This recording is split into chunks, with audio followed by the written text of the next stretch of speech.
Hello everyone. इस session का जो विषय सब्जेक्ट मैटर हमारा स्टूडेंट्स वो है सम इम्पोर्टेंट लिटरेरी कोटेशंस, जिसका सोर्स रहा है यूजीसी नेट प्रीवियस पेपर्स हैं। वहाँ से कुछ इम्पोर्टेंट कोटेशंस को उठाया गया है और उस चीज़ का ये फर्स्ट वीडियो है कोटेशंस 1। तो कुछ इम्पोर्टेंट कोटेशंस कौन से राइटर की है और किस वर्क से ली गई है हम डिस्कस यहाँ पे करेंगे। तो देखिए, जो पहला क्वेश्चन स्टूडेंट्स आपके पास है, a man will turn over half a library to make one book.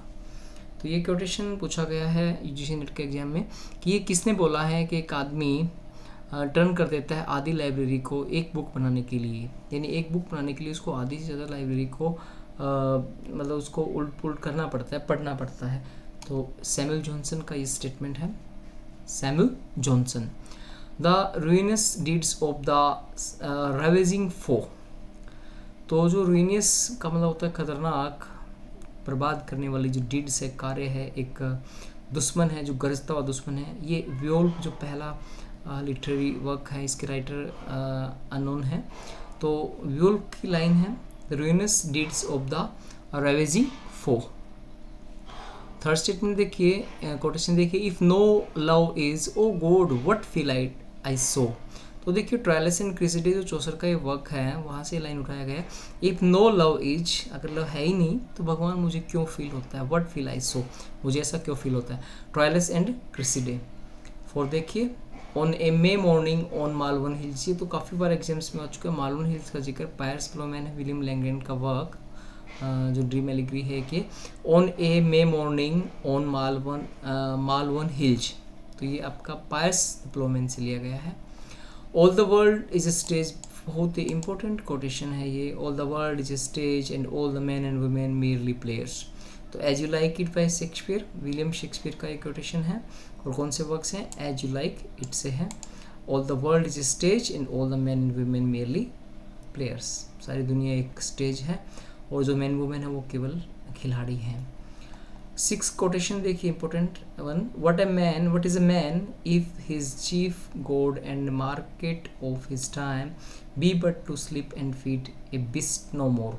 Hamlet का ये एक ऐसा कोटेशन है जो एग्जाम्स में पूछा गया है, इतना फेमस में नहीं है लेकिन फिर भी एग्जाम में पूछा गया है शेक्सपियर का quotation. What is a man, कई बार इतना ही पूछ लेते हैं what is a man.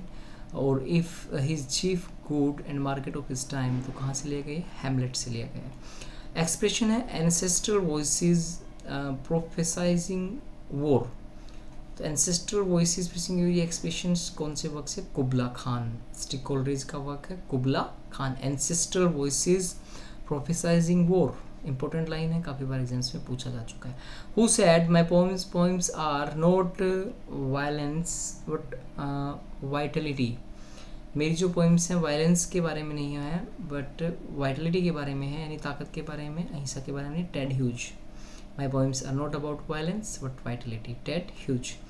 A thing of beauty is joy for ever, Endymion का है, जॉन किट्स का जो एक पोइम है एंडेमियन, वहाँ से लिया गया। Thing of beauty is joy for ever.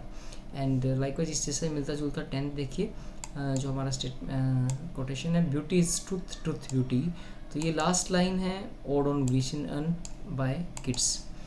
Beauty is truth, truth beauty and thing of beauty जो है, दोनों को हमें कंफ्यूज होने से बचना है, क्योंकि थिंग ऑफ ब्यूटी वो एंडेमियन है और ब्यूटी ट्रूथ है, सुंदरता ही सच्चाई, सच्चाई ही सुंदरता है। ये ग्रीशियन अन जो होता है ना, उसके बारे में कहा गया, इसलिए आपको लर्न रहेगा कि जो ब्यूटी ट्रूथ है, ट्रूथ ब्यूटी है, वो ग्रीशियन अन के बारे में कहा गया है। तो देखिए, हमने 10 जो कोटेशन इसमें किया है, बाकी कोटेशंस के लिए stay tuned with us. That's all for this session. Thanks for watching.